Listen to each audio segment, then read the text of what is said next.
And a lot of my investors, the first conversation, they say, "Oh, these returns are too good to be true."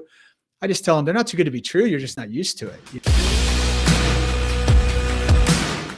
What's the biggest kept secret when it comes to passively investing in multifamily deals, Kent, that you like to share with the audience?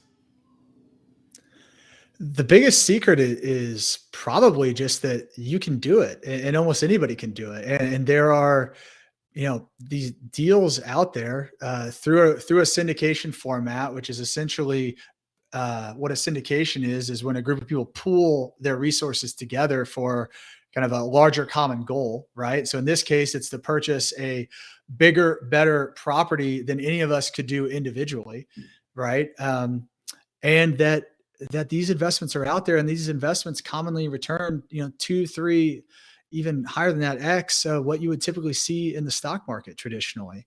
And it was eye opening to me, who fancied myself a pretty savvy investor. I've invested actively in the stock market for probably 15 years at that point, and in other types of investments, startups and things, but had never heard of this idea. So when I thought real estate, I thought, the only thing I'd ever been exposed to was you go out and you buy a single family and you become a landlord. And that never really appealed to me. But when I learned you could actually invest with experts and invest right alongside them as they're putting their own money in, and get these type of returns. I mean, a lot of my investors, the first conversation, they say, "Oh, these returns are too good to be true."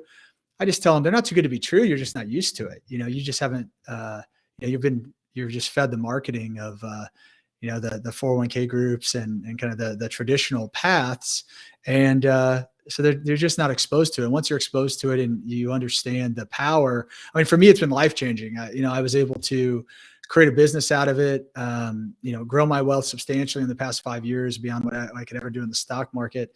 And so that's why I really am just trying to tell as many people about that this is an option, and that you should be diversifying. If you look at the richest people in the world, I mean, their typical allocation for real estate is somewhere in like the 20 to 40% range. And when you look at a lot of kind of just normal individuals, right, most of their allocation in real estate is zero. And so I just asked the question of, well, if it works for the richest people in the world, why wouldn't it work for you? And I think it does for everybody. I couldn't agree with you more. And, growing up in the real estate industry with my mom and my dad, rentals and development, and in the Bay Area, I saw firsthand the ability to grow wealth, and then being able to go to Marcus and Millichap and start studying how to underwrite properties, how to make sense out of properties, how to sell properties, how to broker deals. I fell in love with multifamily at a young age.